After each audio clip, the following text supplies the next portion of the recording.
a modo de revisión de lo que veníamos viendo con estas imágenes. Habíamos hablado ya la semana pasada, de la aparición de los nuevos géneros, que se consolidan como tales. Habíamos dicho que van a acotar un tema o un repertorio emotivo, ¿no? Que van a influir en los modos de titular y que van a instalarse y van a tener continuidad en otros periodos, ¿no?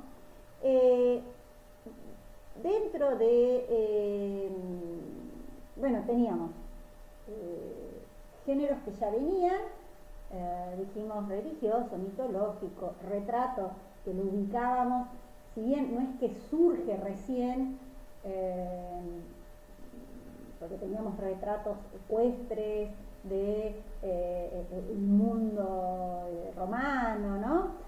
Pero decíamos que el retrato se consolida como género pictórico en el Renacimiento, ligado a ese mundo burgués.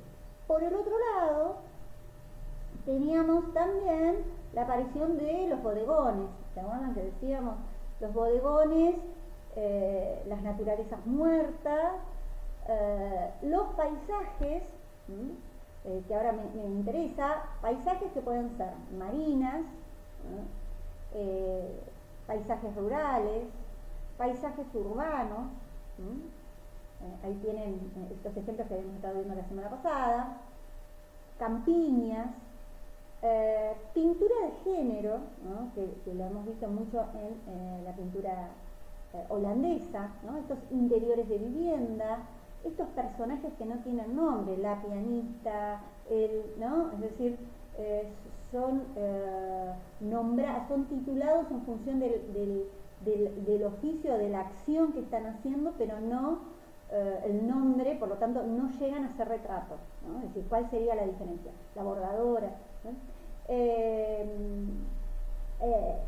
Luego los retratos de grupo, esas corporaciones, estos grupos que decíamos, no recuerdo si les coloqué por las dudas, acá les presento algunos de estas agrupaciones que había, lo que sería el antecedente del colegio médico, o las mujeres del hospicio, las damas que trabajaban en hospicios. Entonces, estos retratos colectivos o drolerías que dominaban en esta época. Entonces, este es un eje que me parece interesante de pensar cuando pensemos el barroco, en los nuevos géneros. Y dentro de los nuevos géneros, los nuevos temas iconográficos, los nuevos motivos que aparecen, que se van a ir reiterando y que se van a instalar, en especial en la pintura, en el género religioso, porque se acuerdan que habíamos dicho, tenía que salir la iglesia a esta actitud reformista.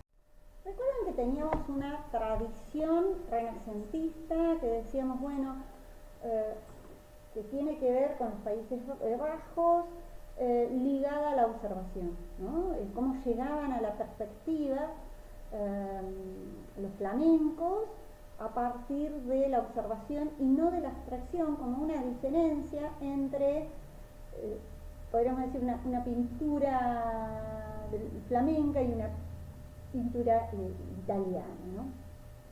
De esas ciudades italianas. Bueno, esta es una naturaleza muerta de Hermann Wilhelm, un artista de la escuela de Haarlem,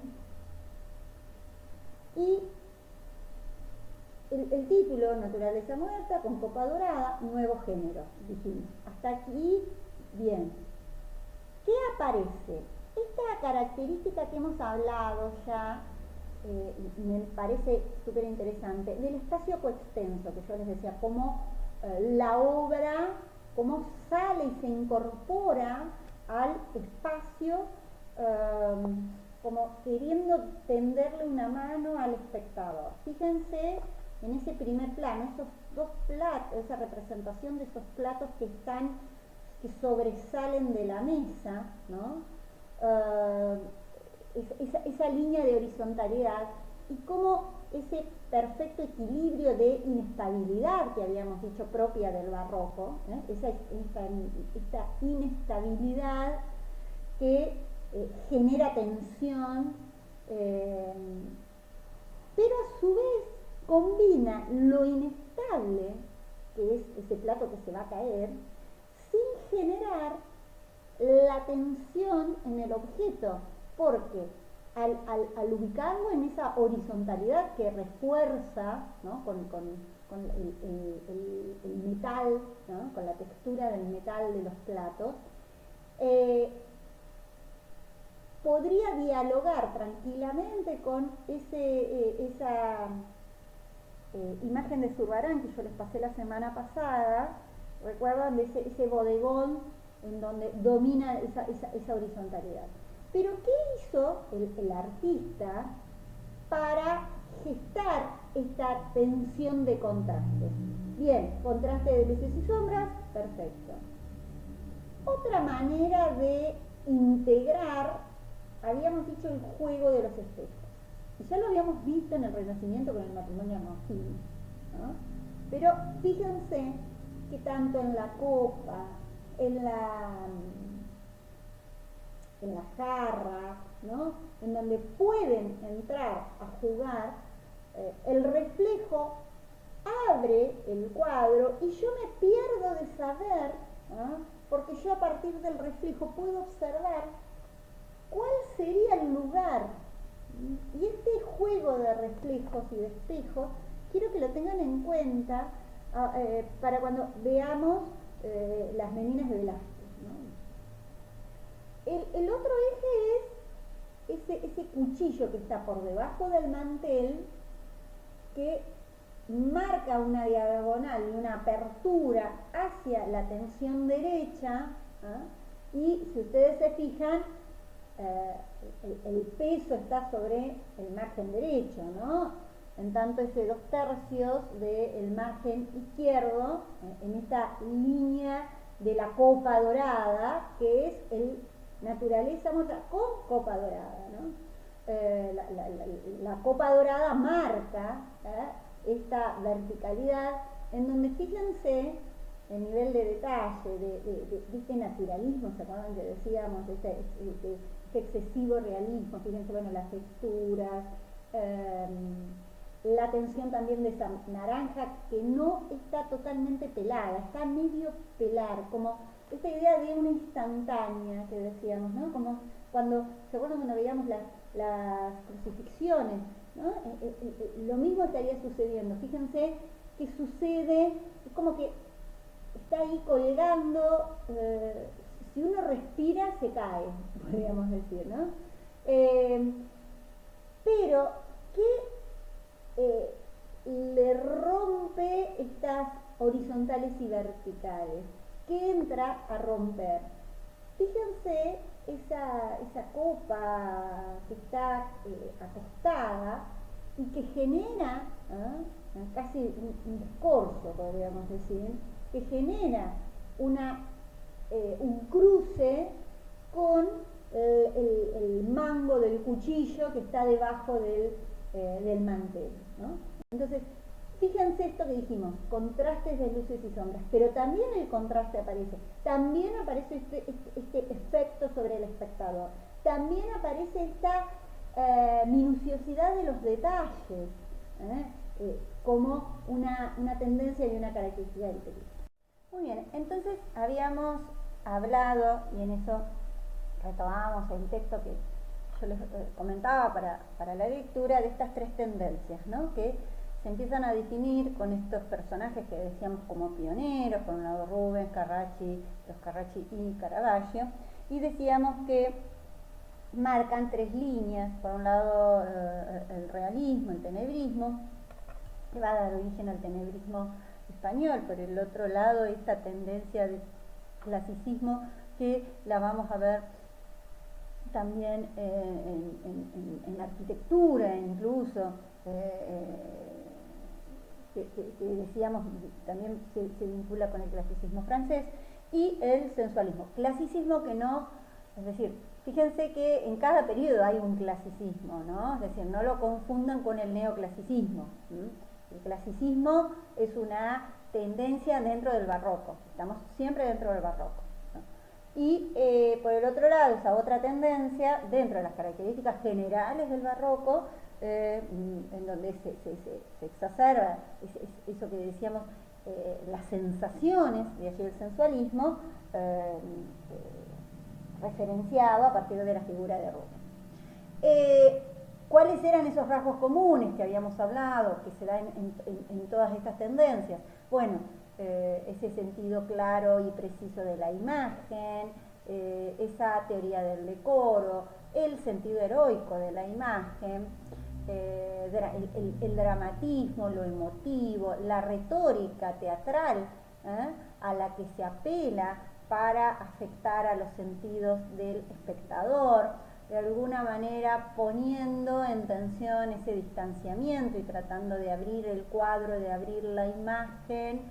Es más, Eco habla de una tendencia a una apertura de la obra, no intencional, ¿no? Pero sí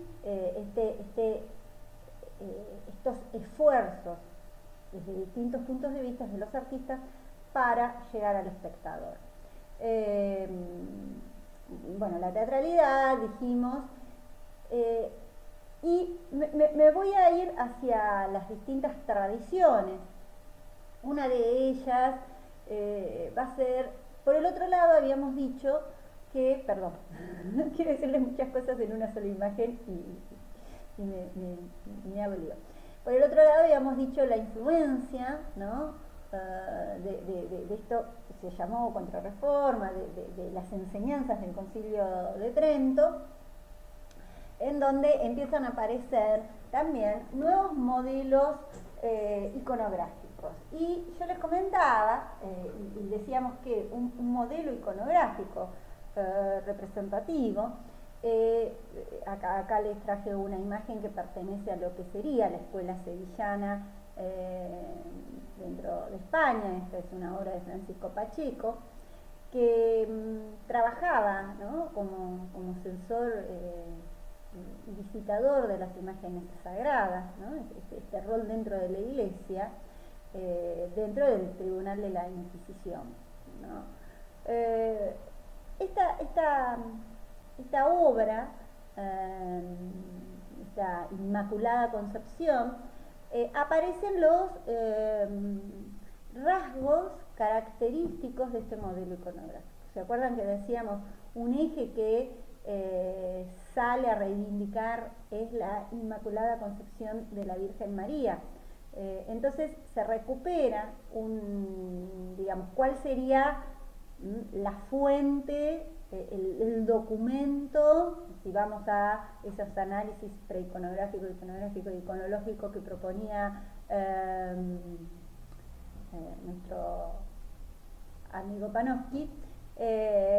Iríamos dentro de la Biblia al Apocalipsis de San Juan, en donde dice una mujer vestida de sol, con la luna debajo. Por lo tanto, ¿cómo reconozco que esa va a ser la Inmaculada Concepción? Tiene esa media luna debajo de sus pies.